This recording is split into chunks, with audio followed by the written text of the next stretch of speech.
别举旗下。走了。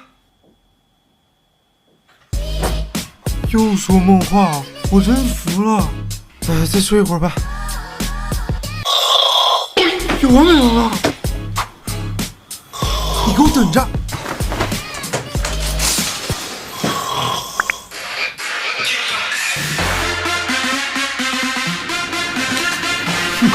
这下你也被吵醒了吧？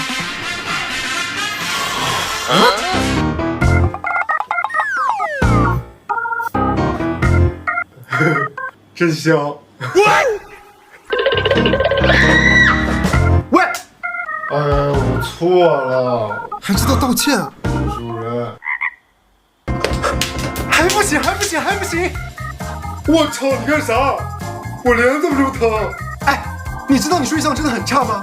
我都要被你烦死了！你都快睡了10个小时嘞！有吗？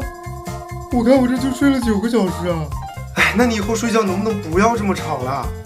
可是我没办法控制啊，我又不是故意的。那行，我来解决。好，只要能不吵到你，怎么着都行。